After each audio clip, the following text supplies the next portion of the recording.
Hello everyone. This is the second day of the potato enthusiast in Kazakhstan. And today we are also in the Pavlodar region at the Agro Trade PV company. Let's see how they grow potatoes, produce potato seeds, their storage facilities, and maybe you'll learn something interesting for yourself. So let's go ahead.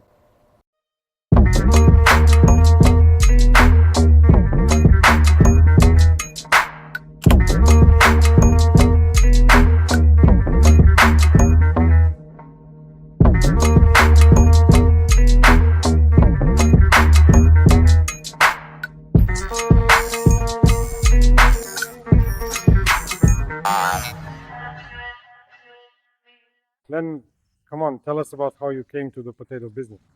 So how exactly did I get into potatoes? Why potatoes? Well, if so, look, I'm actually fully retired Yes. Is it true? in the organs. Already 12, I retired in the 11th year now. Already 14, time goes by, already 14 years of retirement.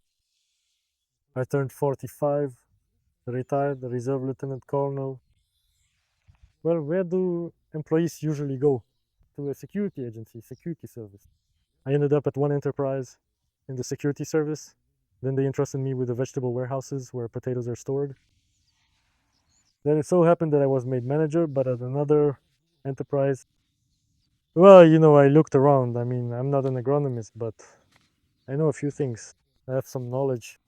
Then, in 2021, our Kwanish and his team opened this enterprise and invited me. I'm working here. What do you like about agriculture in general? Well, security. Actually, if you look at it this way, it's like a sporting interest. You plant the seed and then you wait. Damn. So, are you a gambling person? Yes, most likely. Then in the fall, you see how the yield turns out. And when everything is blooming, well, it really is nice. Beautiful. When it works out. What has been the most difficult thing for you? You Me? Yes. in the structure, right? Yes. And here comes agriculture. That's it. I don't know. I still lack agronomic knowledge. You can definitely feel it. For example, the specialists, they just take a look like Alexander. He walks by, looks at things and says, this is this, that's that. But for me, I still can't really tell the difference. But do you have the desire to learn? Well, of course, always willing to learn. Live and learn, as they say. It's just that, age is a factor now. So for now, I'm just kind of following you around like a shadow. The guys here too, like Alexander, and there are others, they teach, give advice, and make recommendations. That's how it is. What? It's all about practical experience, really. Did you grow potatoes as a kid? Of course. We're all from the countryside, after all. So, what was the most surprising thing about potatoes when you came to such a large farm that also grows potatoes? Surprising? Well, first of all, for me, it was learning about the seeds. I only found out here that there's elite seed stock, first reproduction, second and third reproduction. In the village, usually, I don't even know how many generations we went through. If you count by reproduction, it could be up to 10. You just keep saving seeds, selecting them, saving them, and planting. But here you see everything gets renewed. And of course, there you had to work hard, but here it's all about chemicals, fertilizers, supplements. It's risky, isn't it? Yeah. It's considered risky, right? Yes. I agree with that. That's why For example, it's not easy. no one expected that there would be such a hurricane on June 19th, right? And it didn't even hit everywhere, it was very localized. So it hit the Aksu region, the Aksu district, right? Right, then what district is this here? This is the Pavlodar district. Pavlodar, right? Yes. It passed through the Pavlodar district. This year, that sandstorm, right, the storm, last year there was hail and it hit pretty hard. The corn was almost completely cut down. Well, it recovered a little later and the potatoes got hit too. Every year something happens. There's always something like that. But you're still gonna push through, aren't you? Well, what else can you do? There's nowhere to retreat, only forward. There's nowhere to retreat. Behind us are empty storage facilities. We have to fill them. You see Victor here in Kazakhstan trying to grow potatoes without irrigation, given the expenses we have. Well, it just doesn't make any sense at all. Even if we take a plot and plant it on dry land, and right next to it we irrigate and spend the same amount on both. With irrigation, we can get a yield of about 40 tons per hectare, but on dry land, we'll only get 20 at best. And the cost for irrigation? The costs for irrigation here, you see, the Irtysh River is the most important thing. The main, I agree, but what about sprinkling? it's a major lifeline. No, but in any case, those investments are made regardless. You invest in them for 10 years. That is, you plan these investments for 10 years, and over those 10 years, you recoup the cost. That's it. And the cost per hectare, say, to irrigate potatoes, is not that expensive. Here in the Pavlodar region, Here in the Pavlodar region, especially for those on the Irtysh, that's it. Those who are on the canal yesterday, Viktor Nikolaevich told us that for him, a cubic meter costs 56 tenje. So that's, what, 11 rubles, right? 11 rubles per cubic meter. Here, the water is cheap, it's about 8 tenje, right? If I'm not mistaken. Yes, something like that. You can't really go fast here on dry land because in the summer the heat is now 35 degrees, reaching up to 40. Right there at night it was up to 20, and now today it was 15 degrees. oh yes, you're talking about the heat. We are filming a video. You are currently wearing a jacket. I didn't finish these fluctuations. Yes, the fluctuations. The fluctuations. For example, it can be hot for 2 weeks straight, then it might be cold for a week, and then it's hot again. We still don't know what the fall will be like. For example, in 2023, the whole summer was hot, all summer, but for a total of 7 months, it was flooded. I mean, we were basically swimming. So in any case, the weather, nature is probably trying to compensate for all this, right? And is winter here not very snowy? Not as harsh, no. I wouldn't say it's like it used to be. Yeah. There's not as much snow here. It's not that snowy. Do any outdoor pests show up? Well, pests are mostly a problem for potatoes, of course, for potatoes and for other crops as well. Not the typical ones, maybe some weeds get brought in or something like that. It's possible they get brought in with some seeds. If you take grain crops, for example, something new could come in with them. For instance, in grain producing regions where they mainly grow grain, everything is monitored there. Well, somewhere maybe a bitter one will come out. Here, this is a quarantine plant. Well, now there are already many ways to deal with it. Even if an agronomist sees bitter weed in his production field, he puts up a fence, burns it out, and simply watches it, Yes. and so on. What is something that is bitter? Pink bitterling is a quarantine plant. So if the laboratory detects it, your batch of grain gets rejected. Especially if you're a seed producing farm, then it's just a disaster. Across. You get put under quarantine for 3 years. That means you have to remove it within 3 years. If not, then they impose a full quarantine and you can't sell your wheat at all. And is that potato over there also Gala? Yes, that's Gala. And is there a difference in planting between this one and that one? This is the first one. So the difference between them is about 5 days. 5 days. And most likely here they watered earlier, and over there they watered a bit later. You mean the far field, the one we just passed by on the way? Exactly, right here indeed. That's the one we drove around, that's it. Yes, that's the one. You have 2 plots, right? Number 3-4 fields. Well, 350 hectares. 350? The machines are on average 300 meter machines, right? These are 400. That's for 52 hectares. Yes.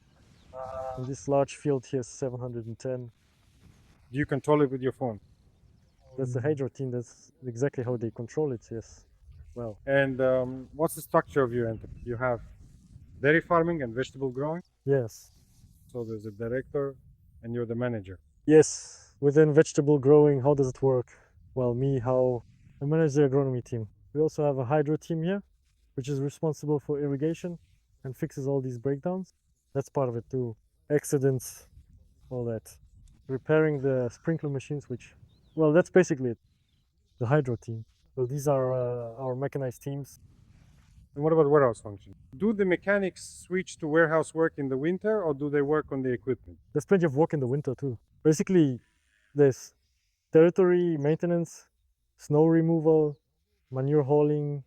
You know, the dairy farm, it's all interconnected. We're all on the same grounds. So there's definitely enough work. And of course, people take vacations and time off as well. But the main work in winter is at the vegetable storage facility.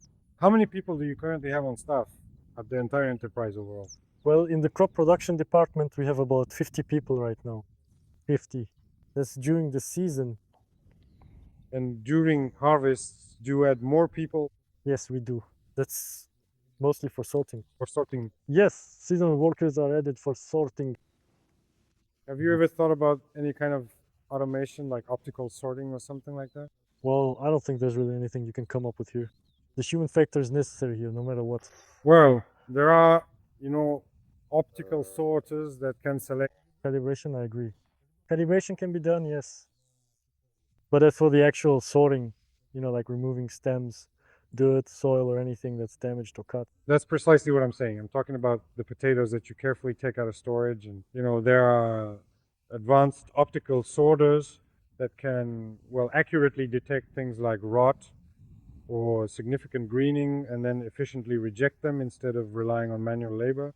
Or do you actually have enough people around here to hire for this specific work? No, we don't have any problems with people or workers. There are 3 villages around here, so as for machine operators, I know that in the region there are problems with workers, good specialists. For now, we're managing. Do you have, obviously the company is young. Are there any bonuses for years of service right now? Do you offer them? For example, if a machine operator has worked from 2021 until now, so do you have such bonuses? Haven't thought about it? Are you planning to? There aren't any separate bonuses like that, but there are bonuses for holidays, anniversaries, things like that. Generally speaking, there's some family related material assistance is provided, and also to schools and kindergartens in these villages when they reach out. Social assistance, right? The company's social responsibility is to the district where it is located. To the local population, yes. That's very important, of course, indeed. Also, I really like working on sandy soils. Here, herbicides work much More effective. more effectively. Tega, right? I just noticed that, for example, on a Chernozem soils, yes, you use the same dosage, roughly speaking, as you do here, but the effect is still less for me. The same metribuzin works worse. So later I'll need to additionally use a selective one, that is prosulfocarb and rimsulfuron. That's Boxer plus Escudo, which we also add. So right during the vegetation period, just like that. Do you do something for the second wave? For the second wave, yes, we work on it. There's probably much less microbiota present in the sand, in that particular area. Maybe, yes. So it ends up affecting everything right away. I've been noticing this for many years now. Well, our main problem is foxtail. Oh, and also wild oats, knotweed, Well, here basically you can use any graminicide. You could go out and treat the potatoes. Even today it won't harm the potatoes, but it will kill all the weed. Physiolite forte, fluazepam butyl. Well, I've got the zincoshans as originally planned. And also there's Delixanthus. Xanthus is trimethalfuron. Well, using Xanthus here would actually work pretty well. As for knotweed, nothing will get rid of it except MCAP or glyphosate. Right now, of course, the potatoes are under stress. Yeah, that's true. Yeah, it's really stressed out. Here, you could have just used the regular one. And regarding herbicides, Erkin, what did you do? Well, so far, Magistral here. No, about herbicides. Oh, for herbicides I use zincoshans. Zincoshans. See, it works. Who told you nothing works? Everything works. Zincoshans. So Alexander, is it okay that I didn't heal it up? Is there still a chance to do it? Indeed. Damn, I've already healed it up. So, from here on, Yes. the Grammy basically is intact. Let's take a look.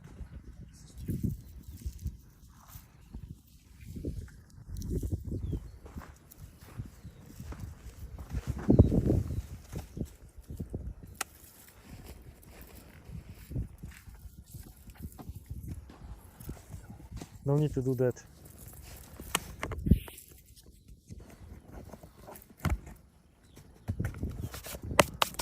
Right now it's green here. Alright, in the first days, everything here was completely black. We're here. Right now, at this very moment, after the potato plants have experienced significant stress, it's entirely about ensuring their protection and providing adequate watering. Vuxal. Hmm, I treated it with Vuxal.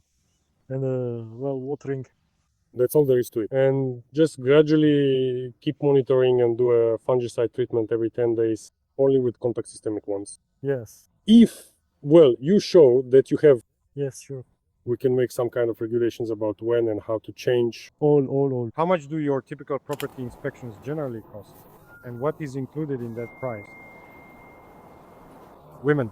So we have these standing along the tape. No. When you are already releasing finished product. 8, right, somewhere? Until 8. There are 3 people maximum on the belt. Up to 8.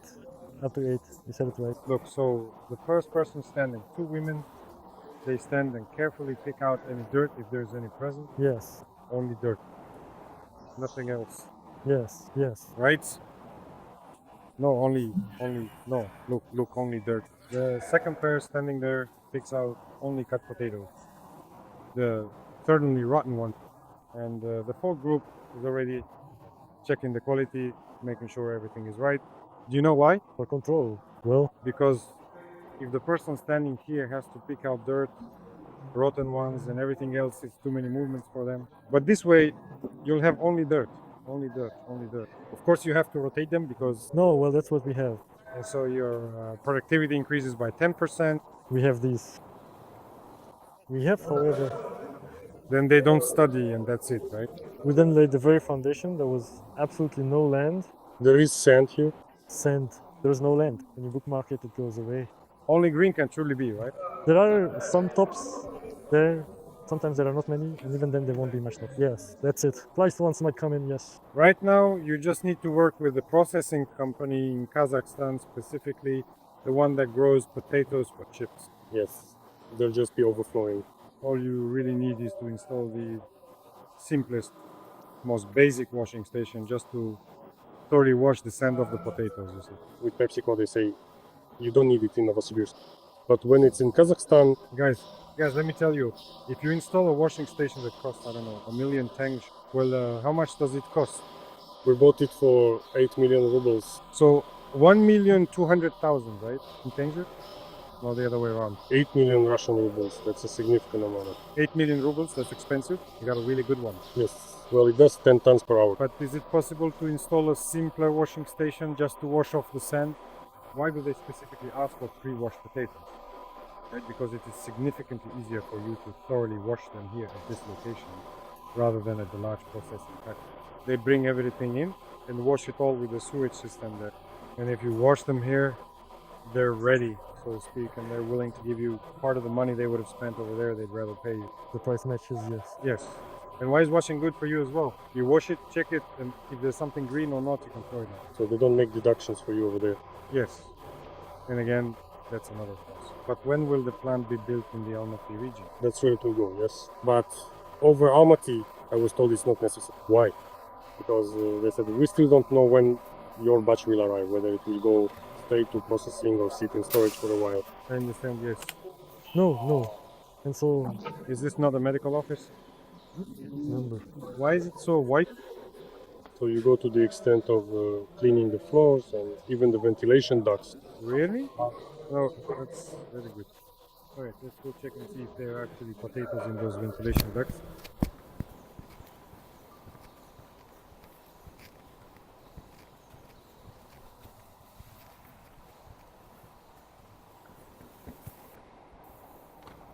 well, there will be separate degassing there as well. From Kokra, I don't see any potatoes. The gassing has already been completed. that's separate. For cockroaches, mice, all that comes later. Respect! I started working in a vegetable storage, and I can say this is even better than what I had. And believe me, in my case, well, not the Akim, but if our regional governor was coming, my boss would call me and say, Victor, the governor is coming to us tomorrow. I'd say, I have many important things to do, so if anything, just please turn off the equipment, you will certainly get through. There's absolutely no real need to meticulously tidy up just for his brief visit. Well, this is truly and utterly impressive. What's the exact distance to your very farthest field? You mean by radius? Well, this is considered the farthest field right here. How far is it? So everything is right next to the bay. Yes, our location is all set We came, built everything in the steppe, built the farms, and all around. fields around the farms. And over there, in that particular spot, you also have a fully functional pump as well, don't you agree? Yes, a pump as well, probably on the shore, right? How many megawatts is it exactly? About 1500, I think. I don't know, I've never been there, never been to the shore. Only by radio, by phone.